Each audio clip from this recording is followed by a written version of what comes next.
Really excited to share today's recipe with you. It's a take on a classic bolognese, but instead of using the classic beef, I'm using a combination of ground turkey and diced mushrooms. I'm sure you've been hearing a lot lately about plant-based diets and eating less meat and eating more vegetables, and we've been thinking about that for years, and we really try to incorporate those concepts into our recipes as much as possible. So when we were thinking about a story that we were working on sort of Italian-American classics, we tried to tweak them just slightly. So they were like classic, but with a tweak. And this one was really popular with us in the kitchen because it has all the delicious, deep, rich flavor of a classic bolognese, but it's much lighter. And 50% of the bulk is made up by mushrooms, which are plants. Well, actually, they're not plants, are they? They're fungus, which I guess is technically not a plant. In any case, it's not meat. So the first thing that I'm doing is I'm dicing up these mushrooms. I have already washed them and dried them, and I like to just slice them first before I dice them. And you don't really need to worry too much about being overly precise here, because they are going to cook down for quite a while. So you could also, if you wanted to, do this in a food processor, which would be pretty quick. Anybody who knows me, and if you know me just from here, you'll even know this, I have a tendency to shy away from food processors because I don't like washing them. And I do a lot of cooking at home, and I do not have a dishwasher at home, and I wash all my dishes by hand. And so I use it sparingly, let's just say that. But if you have a dishwasher, it's great. I think you can just throw most of the pieces of a food processor right into a dishwasher. And if you were doing that, I would recommend you could do your onion in there, you could do your carrot. The base of this recipe, you start off with these mushrooms sauteing down with a small onion and a couple of carrots, and all of that could be done in the food processor. Mushroom ready. Move on to your onion. The recipe does call for a small onion. This onion is actually quite large, so I probably won't use the whole thing. Usually when we say a small onion, the yield on that once it's minced is about a cup. So if you have a bigger onion, just know that if we're saying small onion, we want about a cup of cut up onion. So that's about a cup of onion. I'm not going to use the rest of that. And then 2 carrots. They also need to be diced, minced, something like that. Usually what I like to do is flatten my carrots out, get them into shorter lengths, and then cut them lengthwise into whatever the width that I need it to be. I'm looking for about 1/4 of an inch here, maybe slightly less than that,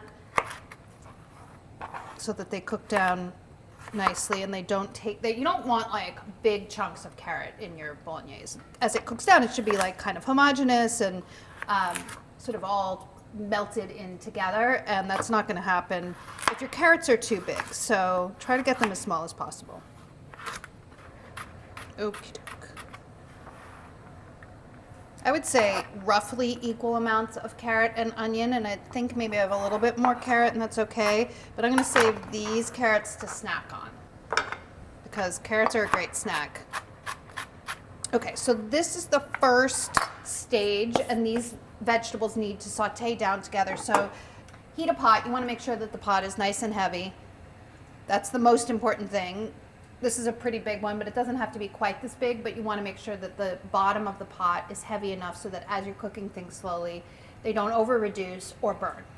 So heat about 3 tablespoons of oil, and then add your mushrooms and the carrots and onion. They're all going to cook together.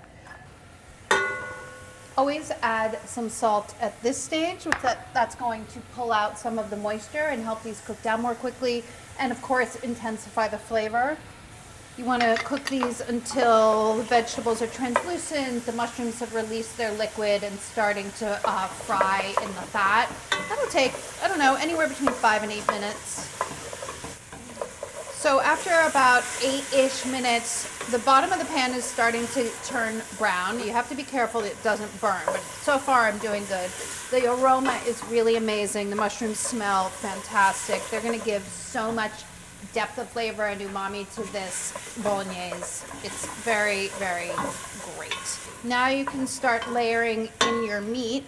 This is 3 ounces of pancetta. It's been finely diced. That's gonna add fat and more umami and a little bit of herbaceousness because a lot of pancetta has some herbs in it. And then your turkey as well. It's a pound of ground turkey. Season with some salt and pepper.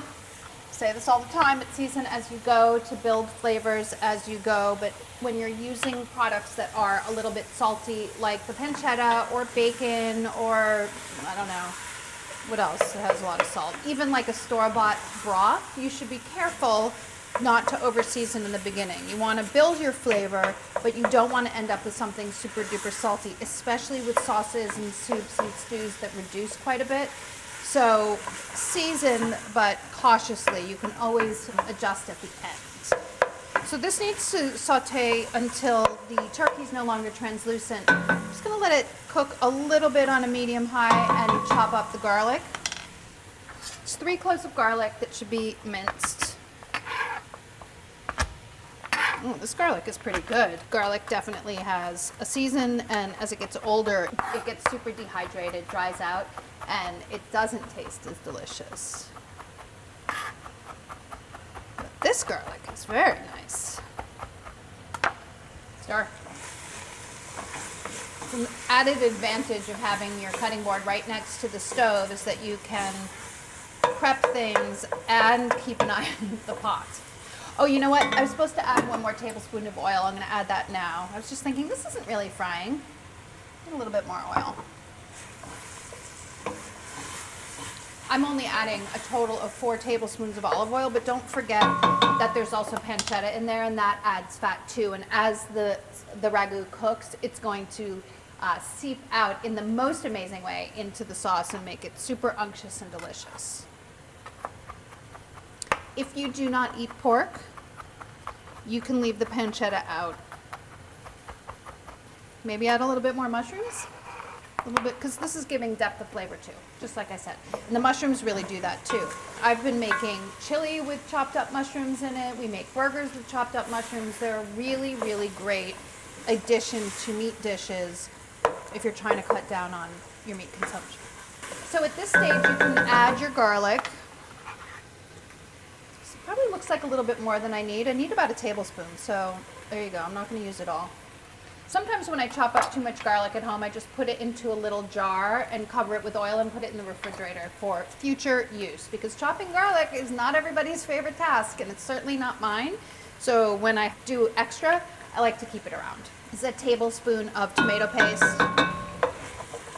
Saute that a little bit. Once the turkey is no longer translucent, you've cooked down a little bit, add 3/4 of a cup of a dry white wine, Sauvignon Blanc, a non-oaky Chardonnay, something like that. Pinot Grigio would work if it was nice and dry. But you want to now reduce the wine out, let it evaporate and cook off some of that alcohol. Once the wine has reduced, add 2.5 cups of a basic tomato sauce. We have a great recipe online for a basic tomato sauce, but you can also use a great store-bought sauce. And 1 cup of low sodium or homemade chicken broth. Stir everything together, then you bring it to a boil, reduce it to a simmer, and cook it for about 30 minutes. When your sauce has reduced for about 30 minutes, add 3/4 of a cup of milk. And then you want to cook that down until everything is thickened and combined, and that's your final sauce, and that should take about 12 to 15 minutes.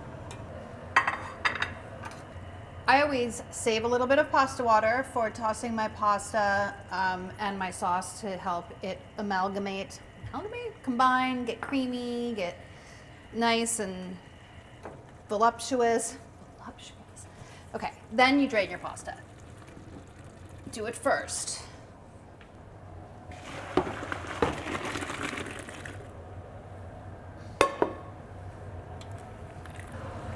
Okay, so now I'm going to toss the pasta with some of the pasta water and a little bit of the sauce.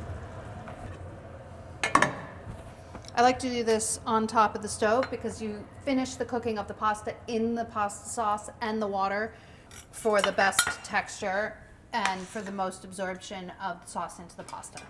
So a couple of spoonfuls of your sauce.